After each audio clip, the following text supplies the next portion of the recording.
欧盟委员会主席冯德莱恩2月26日宣布，因应乌克兰局势，欧盟与英美同意将多间俄罗斯银行逐出全球金融系统 SWIFT。今天呢，我们来说说这个事儿以及它会产生的影响，特别是对我们中国和人民币产生的影响。对于把俄罗斯逐出 SWIFT 系统随着俄乌战争的爆发，越来越成了大家关心的话题吧。打起来之前呢，就有这种说法，当时欧美的态度是谨慎的，认为不太可能。现在呢，越来越清晰化了，很有可能未来俄罗斯会被逐出 SWIFT 系统。昨天欧盟委员会主席的决定已经说明最起码有一部分俄罗斯的银行已经被列入名单了，包括俄罗斯的央行被剔除出去都有可能。那么俄罗斯被剔除出 SWIFT 系统对俄罗斯的影响大吗？答案是大呀，而且是非常大。有人可能看过一些相关的信息说俄罗斯不是有自己的清算系统吗？ SPFS 应该不会那么大吧，大不了用自己的呗。还有我们中国的跨境支付系统叫 CIPS 跟中国做生意也不受影响怎么说呢？只能说这种认知有一部分的道理，但是我们还是要现实出发不要把俄罗斯的 SPFS 看得太乐观。如果说把俄罗斯剔除出 SWIFT 的系统杀伤力不大的话，那 SWIFT 的系统也不会被称之为金融核弹了。乌克兰总统也不会一直呼吁把俄罗斯剔除出去。SWIFT 的系统呢，以前我们做节目呢说过好几期，但是很多朋友呢并不是看过我的全部节目可能呢也对 SWIFT 的系统了解不多。咱们做节目不能做的半半截截的你再回头看看我哪个节目，这不太现实。我们先简单的说一说 SWIFT 的系统是怎么回事吧。举个例子就好，我们就不详细说了。全球银行之间呢互相办业务转账什么的，你总需要互相通讯联系的，对吧？以前呢各个银行的标准不一样，咱们最简单举一个例子我们的钱1万就叫1万，西方不这么叫，他们叫10千 10K， 我们10万他们叫100K， 这就不统一了嘛。还有一个货币进位制，我们是10进位制1元等于10角，1角等于10分。这个世界上大多数国家都是100进位，1元就等于100分。还有实行1000进位的，比如说伊拉克和约旦1个迪纳尔等于1000菲尔。更稀奇的是老英镑，以前的英镑是1英镑等于20先令，1先令等于12便士，诸如此类吧。这种不统一的地方多了去了，就各种货币之间做生意办理银行间业务非常麻烦。SWIFT 的系统呢定义了很多标准，让银行间的通讯格式统一了，大家在同一个标准之下传递信息办理业务，这就非常方便了现在呢，全球各种货币的结算基本上都是通过 SWIFT 的系统，全球的每一个金融机构都有一个唯一的 SWIFT 的代码，通过这个代码呢进行全球主要货币的清算吧。一个国家的货币如果说被剔除出了 SWIFT 的系统，对这个国家的内部影响还不算太大，但是也是有影响的。这种影响呢一会儿我们再说但是对这个国家的对外金融和贸易那影响太大了。如果这个国家严重依赖世界经济的话，那说是灭国级别的也不过分，要不怎么能称之为金融核弹呢？朝鲜、伊朗这都被剔除出去了朝鲜还好一点，对外的依赖不大，凑合着能过。伊朗对外需要出口原油这影响就大了，国家都被搞得一蹶不振了。但是该说但是了，也不要把 SWIFT 的系统看得太过恐怖，它再方便也不过就是一个信息传递的桥梁而已嘛。各国交易各种货币之间的清算呢，还是两个银行之间的事儿。SWIFT 只不过是起到了一个信息传递的桥梁的作用。你没了这座桥梁，我还可以划船划过去嘛？或者呢，我再建一座桥不就得了？我们的跨境支付系统 CIPS， 还有刚才提到的俄罗斯的 SPFS， 还有就是欧盟的 Instex， 都是在 SWIFT 这座桥以外各自又建的桥梁。目的呢，它就是为了让跨货币清算的两个银行之间呢信息通畅，这就行了。可能有人会说啊，对呀，俄罗斯不是有自己的 SPFS 吗？多少能够对冲一点吧？我跟您讲啊，不要这么想。俄罗斯的 SPFS 啊，现在还很不完善，说是有，跟没有也差不了多少。俄罗斯的跨境支付 SPFS 现在连国内的大部分银行都还没有接入呢，普及率呢只有20%多吧，更别说其他国家的银行了。咱们举个例子说吧，如果说俄罗斯被剔除了 SWIFT 系统，莫斯科的一家银行向圣彼得堡的一家银行转一笔款，转卢布肯定是没有问题啊，转美元这就麻烦了。俄罗斯境内的这两家银行一旦涉及到外币交易啊，也是离不开 SWIFT 系统的。他自己的系统并不普及啊，自己都没有完全接入，离开了 SWIFT 系统，自己国内的两家银行都没法通讯了，那怎么转钱汇款呢？对吧？有人就问了，那这怎么办呢？只能回到比较原始的办法，发电报啊，发电子邮件呢，或者相互发公函进行通信和确认。这就是刚才的比喻啊，没了这座桥，我划船过去得了。那这效率就低得多了，这还是在自己国内。与别国做生意啊，那就更加麻烦。现在进行国际交易可能一天就到账了，如果没有了 SWIFT 的系统，1个星期能到账，那就烧高香了。在更古老的时候啊，也就是越洋电报还没有实现之前呢，美洲和欧洲做生意，一笔生意做完了，半年的时间钱都到不了账，也正常的很。那么啊，这么做危害性有多大呢？我们还是举个例子来说吧。这个例子只是方便理解啊，实际上不是这样操作的。咱们比如说，我手里呢有1万美元，现在人民币升值的厉害，我这个美元呢拿不住了。以前我1万美元还能换71000人民币吧，现在呢只能换63000了，对吧？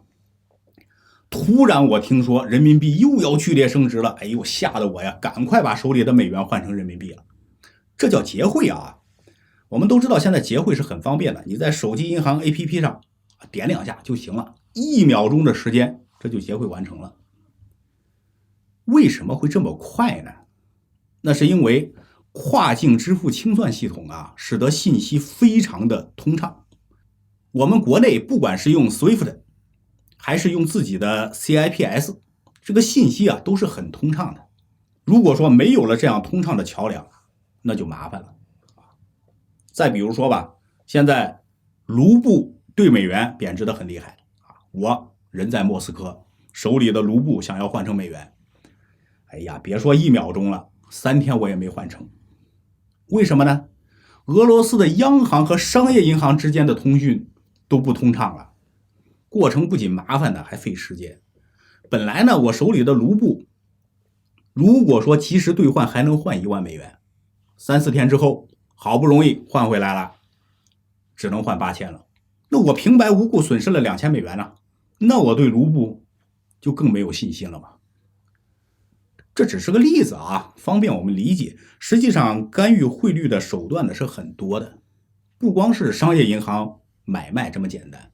但是你再多的手段，本质上是离不开本币和外币的供求关系啊，也离不开跨境支付系统。不幸的是啊，现在最方便、最快捷的跨境支付系统就是 SWIFT， 别的都是渣。有人可能不服气啊，难道我们的 CIPS 也是渣吗？我跟您讲啊，分跟谁比？如果说跟俄罗斯的 SPFS 比啊，还当然是强太多，但是比起 SWIFT 也是渣。所以说呀，把俄罗斯剔除出 SWIFT 系统，不仅仅是俄罗斯的对外贸易受影响，更重要的是国际国内上对俄罗斯的金融信心呢都会崩溃了，以卢布计价的资产会一落千丈，甚至被抛弃。这就是为什么说被剔除出 SWIFT 的系统可以称之为金融核弹的真正原因。可能有人看到这儿就不困了啊，我既然有这么大的杀伤力，那欧美为什么还要犹犹豫豫啊？还不直接把俄罗斯剔除出去得了吗？不要着急啊，事情不是想的那么简单的，欧美也有欧美的顾虑。SWIFT 之所以是最方便、最快捷的跨境支付通道，它根本的原因就是因为大家都用它。这就像微信一样的，每一个人都在使用微信，别的即时通讯软件呢，他就别想起来。但是微信真的做得很好吗？我认为它还不如 QQ 呢。咱们再举个例子吧，比如说啊，我开发了一个即时通讯软件啊，就叫大信吧。我开发的大信啊，各方面都比微信要强。但是呢，只有我、张三、李四，我们3个人用。我找到王五，你也用我的大信吧。王五说，那用大信也可以啊，只是我用大信只能跟你们3个人通讯，那我的其他的亲朋好友好几百上千呢，他们都用微信呢，我不可能不跟他们联系吧，所以说我还是得用微信。再说了，你们3个人不是也有微信吗？这干嘛非用大信呢？ SWIFT 跟这个道理是一样的，不是说它就有多好，根本的原因是因为全世界的金融机构都在用它。我们再回到这个例子啊，如果说有一天微信制裁王五，不让王五用微信了，那王五就只能用我的大信了，然后通过我张三和李四再和他的其他的亲朋好友联系。那过了一段呢，微信就制裁王五的亲朋好友，也不让他们用微信了。这下王五可高兴了，他的亲友都开始用我的大信了，王五也不存在什么通讯的难题了。这就是欧美的顾虑，这种动不动就把谁剔除出去啊，虽然说威力巨大，但不是轻易敢动用的。朝鲜剔除了，那是因为朝鲜的经济实在是微不足道啊，多他一个少他一个没什么区别。伊朗被剔除出去了，其实美国也是算过账的，当时认为这个损失是可以接受。但现在我们看啊，伊朗接入了人民币的系统，这事情的发展就超出了美国的预料了。美国也开始进行重新的评估，现在对伊朗的态度也开始软化了。俄罗斯啊，可不能说是无足轻重的，那是世界上顶级重要的能源输出国呀，瘦死的骆驼也比马大呀。把俄罗斯剔除出去，那不是给自己挖坑吗？不过呢，现在局势是更加恶化啊，俄罗斯动兵了，欧美呢又是圣母当道，这个坑不挖也不行了。即使如此，那现在放出来的风也都是一些部分银行，还没有说把俄罗斯全面的剔除出去。下一步看局势的发展再说吧，也不排除把俄罗斯完全排斥在 SWIFT 之外这种可能。从俄罗斯部分银行被排斥出 SWIFT 的这个事儿啊，我们有何得失？相信大家看到这个时候就已经有了一定的认知了有助于进一步的加深俄罗斯对中国的依赖。但是呢，我们不能把它看得过于乐观。我们乐见中俄关系越来越好，不过我们也希望和世界上其他国家的关系也是越来越好。这中间有了冲突就不太好。凡事啊，它都是有利有弊的。如果说这头多了一个桃，那头损失了一筐杏，你说这是好是坏呢？我们要算总账啊，不能只看一头。这都还是小问题啊，给我们最大的启示就是必须要尽快的抓紧时间，尽最大的努力把我们自己的跨境支付系统 CIPS 完善起来，一定要未雨绸缪啊！不仅我们国内自己的银行要尽快的全面接入，而且和我们重要的贸易伙伴也要加快推进接入 CIPS 的进程，越快越好。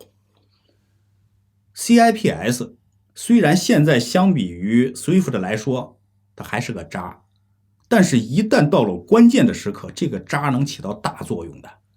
你可以不用，但不能没有。CIPS 建得越好，欧美呢就越是不敢拿 SWIFT 来威胁中国。但如果你没有自己的跨境支付系统，一直都依赖 SWIFT 的话，那么总有一天我们会面临今天俄罗斯所遇到的困境。最后我们补充一点吧，比如说我从中国银行向美国汇通银行汇一笔款，那这是通过 SWIFT 的系统的，我不用担心这个钱会找不着，即使说我地址和人名都写错了，那这个钱一定会退给我。这笔交易不仅两个银行之间有案可查，位于比利时布鲁塞尔的总部也是有案可查的，这都是最基本的啊。每一种跨境支付系统都是多点可查的，保证了数据的安全。但是更有意思的是，只要你是通过 SWIFT 的系统进行的交易啊，美国的中央情报局也能查得到。换句话说，这个世界上绝大多数的资金流动，美国人都是清清楚楚的。现在世界上稍微有点能力的国家和集团呢，都想建立一个自己能够掌控的跨境支付系统。不光是中国、欧盟、俄罗斯，就连非洲的一些国家也都搞起了泛非支付结算系统。这不是没有原因的。一方面呢，是想逐渐摆脱美元的霸权，另一方面也是为了自己的金融隐私和安全。好了，朋友们，今天的关于 SWIFT 的话题我们就说这么多，感谢大家观看，下期节目再见。